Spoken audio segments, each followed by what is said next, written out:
Greetings to you all. Welcome to the Real Confident Carers Training Program. This is an online training program. I am excited that you have decided to take that leap of faith and join this course online so that you can start off in a new country the right way, both in the workplace and in the community that you're going to be living in. I welcome you all, and I hope this is going to make a big difference as you go along. My name is Farisai Joy Modzemwa, but many people here call me Joy. Yes, I'm from Zimbabwe. I'm a mental health nurse. I'm a certified practitioner of timelines.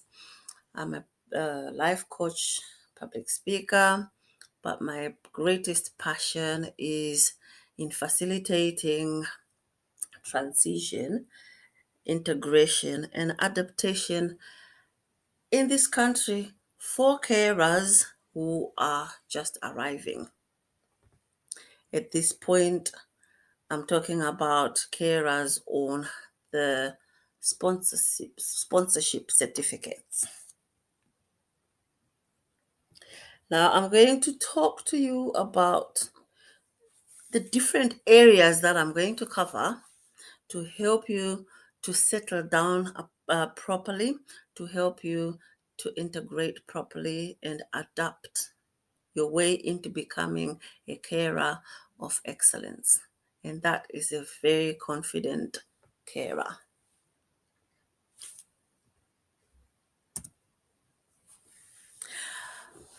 I'll briefly go around the topics that we're going to cover. First of all, we will start with culture shock. It's only fair that we start with that because that's the first experience that you're going to get when you get into this country. And that's you're going to straight away notice the differences between where you've come from in Africa to where you're just arriving. Literally, the weather itself is different. The way people see you, the way people talk, the way people dress, that's bound to give you a bit of shock. And that's the culture shock we're talking about.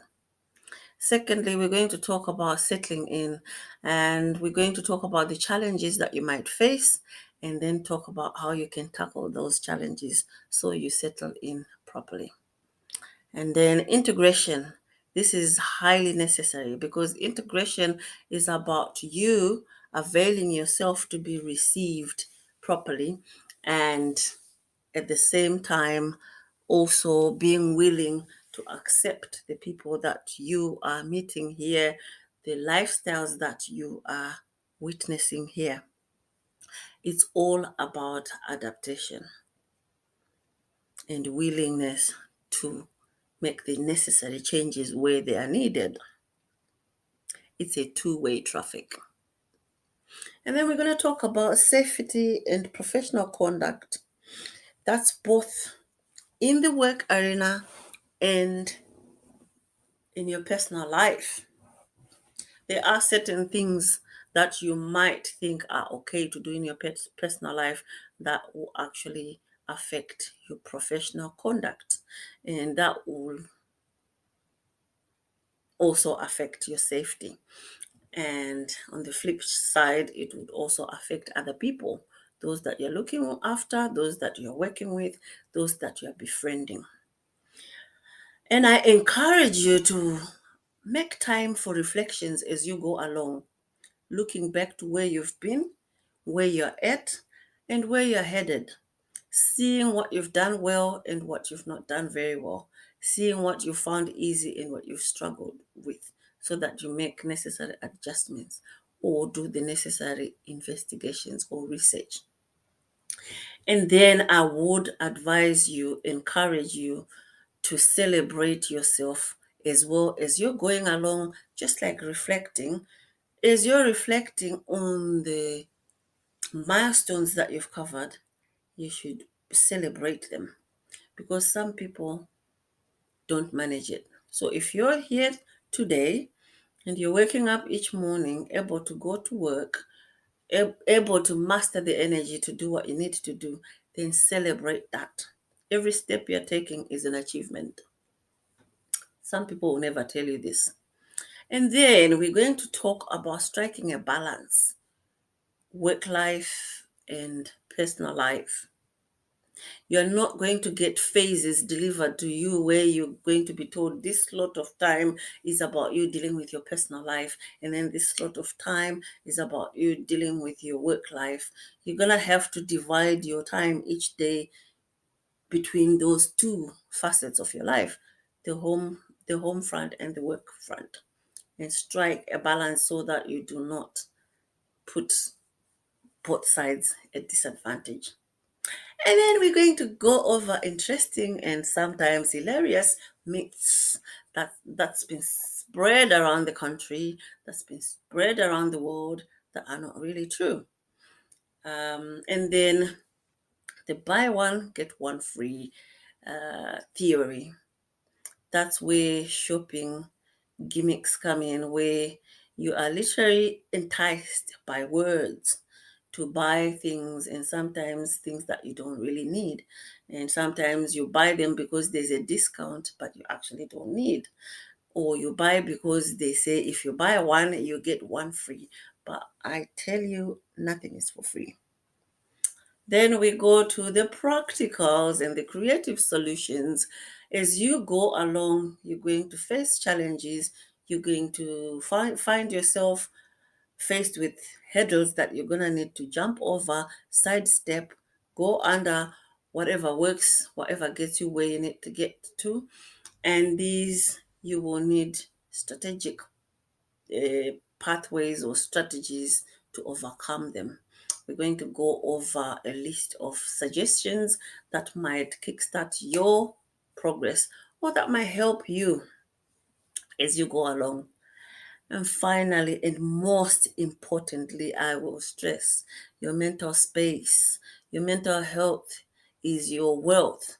None of all that we've mentioned above mean anything if your mental state becomes harmed, if your mental state dies, if your mental state becomes unwell. So we're going to really talk about mental health surrounding every area that we've mentioned above and other areas that we've not mentioned here because we can't really cover everything in this first introductory course. But I promise you, we're going to do many other things ongoing. How to do this program? A combination of this: listening, reading from your handbook. You need to buy this book, which you're going to use in the course. And as you go along, it's literally a handbook that will always help you if you have questions and there's nobody to answer them straight away. You're going to write down any concerns that you may have, any questions that you may have, and ask me when we meet online, over the phone, or in person, and we will go over so that you are clear all round. Some of the lessons that we're going to do, some of the programs that we're going to do are going to be on Google Class. So I actually look forward to seeing you in the Google Classroom when you're going to expand your horizons. Looking after yourself is really important. While you're learning new things, while you're putting what you already know into practice, while you're adjusting, you need to strike a balance. And the things that help you do that is enough exercise, the right nutrition, enough sleep, getting support when you need it, relaxation, resting, the list goes on. So you need to take care of yourself. Otherwise, how else can you take care of somebody else if you're not taking care of yourself? Right. In terms of resources and support, I'm available, as I said, And the Real Confident Carers Guidebook is available, as I said. Google Classroom is going to be another source of resources and support. Thank you so much for taking your time to go over this introductory course. I hope I've whet your appetite into wanting to know more, to learn more, and to be more than you ever dreamed you could be. And that's be a real confident carer, a carer of substance, a carer of excellence. See you soon, either online, over the phone, or when we have the retreat. Goodbye for now.